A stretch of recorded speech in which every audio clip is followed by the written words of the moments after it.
Chers amis, heureux de vous retrouver sur la chaîne de 613 TV et nous continuons notre aventure à travers les chapitres du Tanakh. Aujourd'hui, bien voilà, j'ai lu quelque chose de très intéressant dans le livre des rois, le deuxième livre des rois, pour ceux que ça intéresse de savoir exactement quelle est la référence, au chapitre 12, verset 8. Yoash, qui est un roi, mandate alors le grand prêtre Yehoyada et les autres prêtres et leur dit « Pourquoi ne réparez-vous pas les dégradations du temple ? Dorénavant, n'acceptez plus d'argent de vos connaissances, si ce n'est pour l'affecter aux réfections du sanctuaire. » Où sommes-nous? Quel est le temps? Quel est le lieu? Nous sommes à Jérusalem.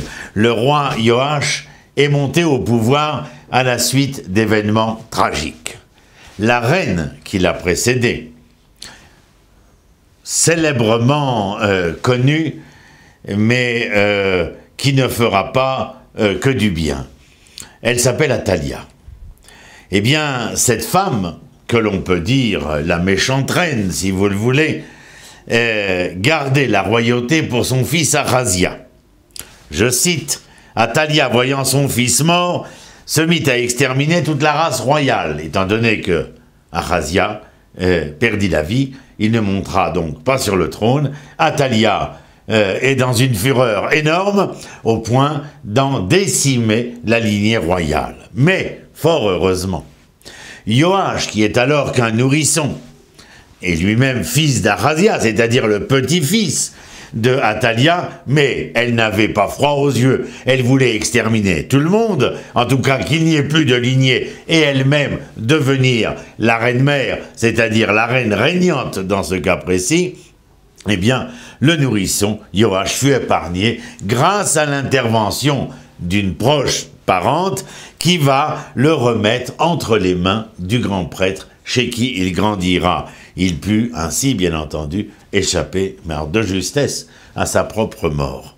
Durant 6 ans, il va être caché dans le temple de Jérusalem, tandis qu'Athalia, comme je vous l'ai précisé, va régner sur Israël.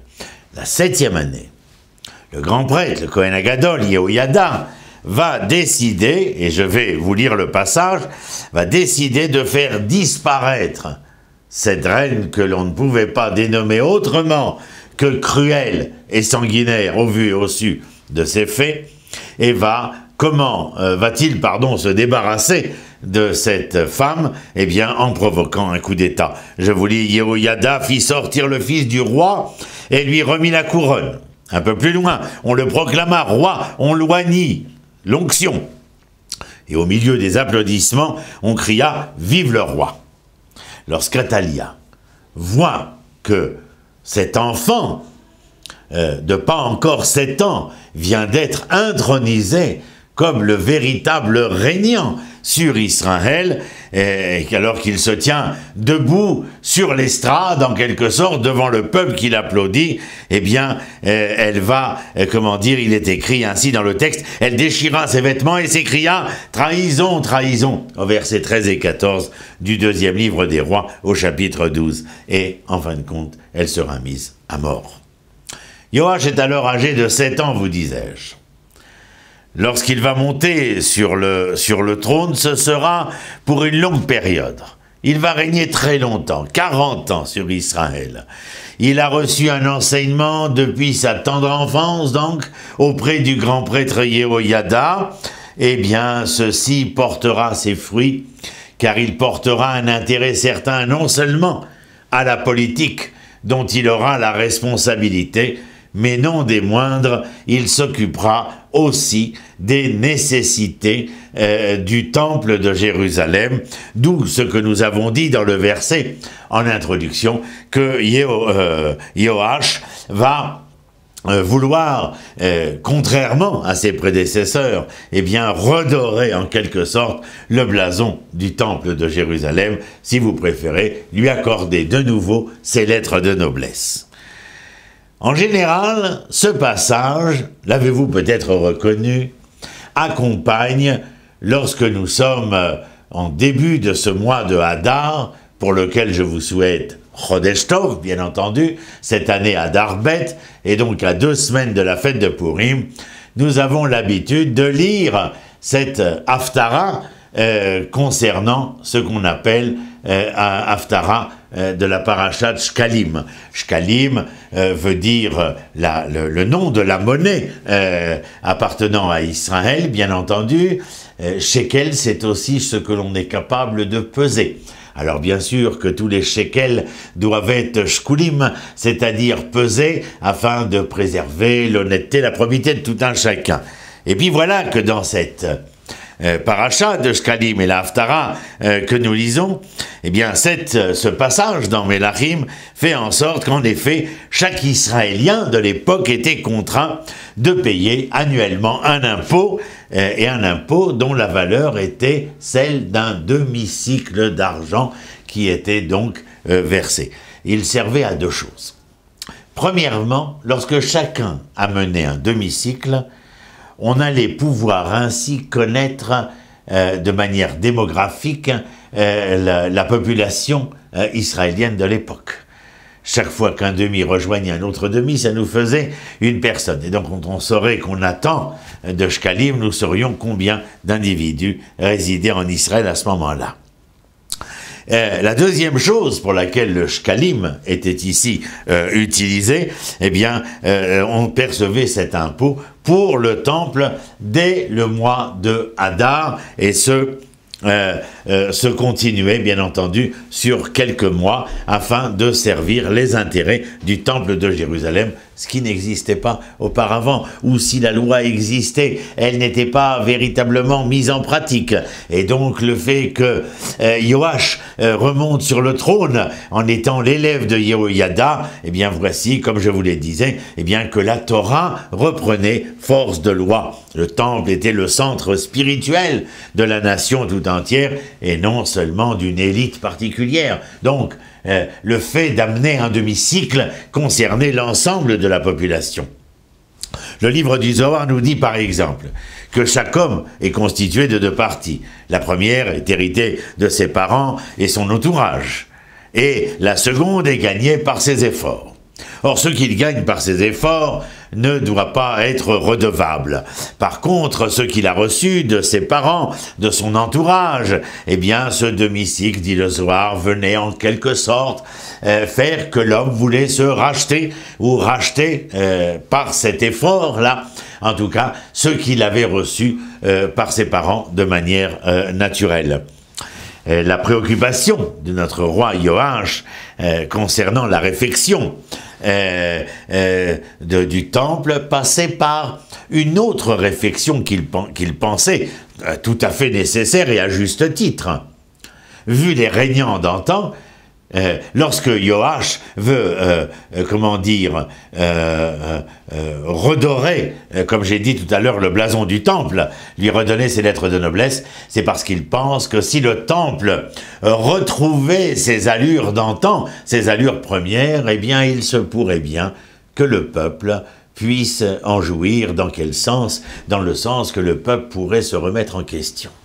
Bien sûr, là nous avons une question qui est absolument intéressante, à savoir que lorsque nous parlions dans les parachiotes du livre de Shemot, du livre de l'Exode, de la construction, de l'élaboration du temple et des objets qui allaient rentrer dans le temple, vous avez remarqué que dans le livre de Shemot, eh bien le projecteur était, d'un éclairage tout à fait probant concernant les objets. L'Arche sainte, le chandelier, la table.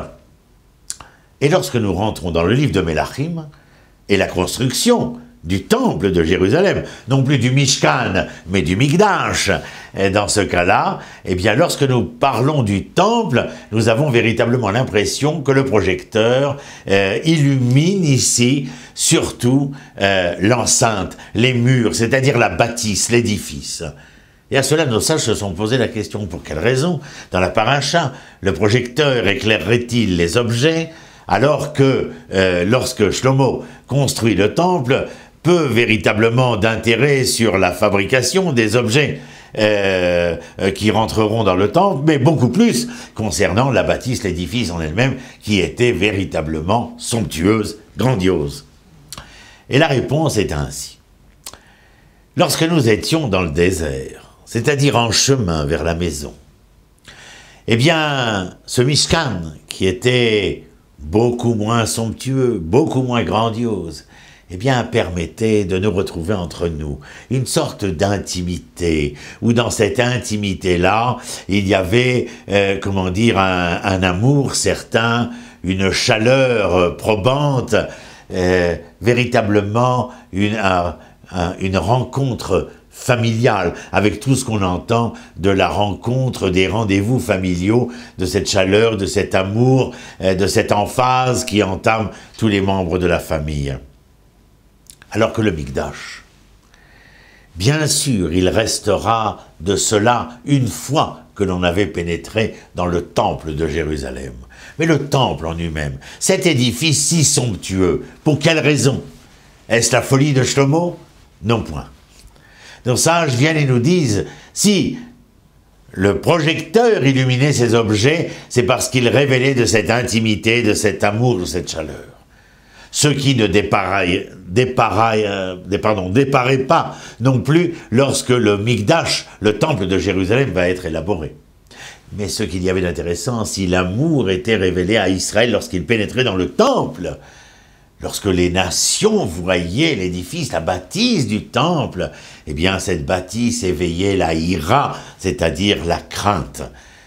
La crainte, non pas de la peur, mais la crainte par cette somptuosité, cette grandeur, comment dire, que Israël prenait place dans le concert des nations, et il prenait place dans le concert des nations pas comme une simple nation, mais comme celle qui se voulait porteuse, en tout cas, du témoignage de l'Éternel, du témoignage divin par la Torah qui était la sienne et par le message, bien entendu, qui voulait faire valoir pour Israël et à travers Israël, eh bien, aux retrouvailles avec cet équilibre, cette harmonie pour l'ensemble de l'humanité. Eh bien, cette bâtisse reflétait la grandeur d'Israël, elle éveillait la crainte, crainte respectueuse, bien sûr, concernant le temple, et pour les enfants d'Israël, eh bien, il y avait là un regard beaucoup plus intérieur, beaucoup plus empli d'amour.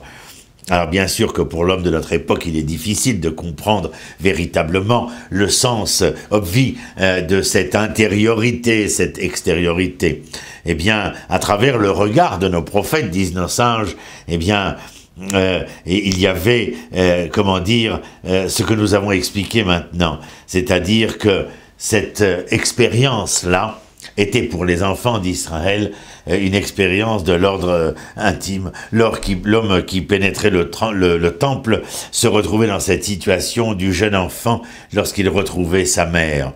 Eh bien, c'est de cela que je voulais vous entretenir.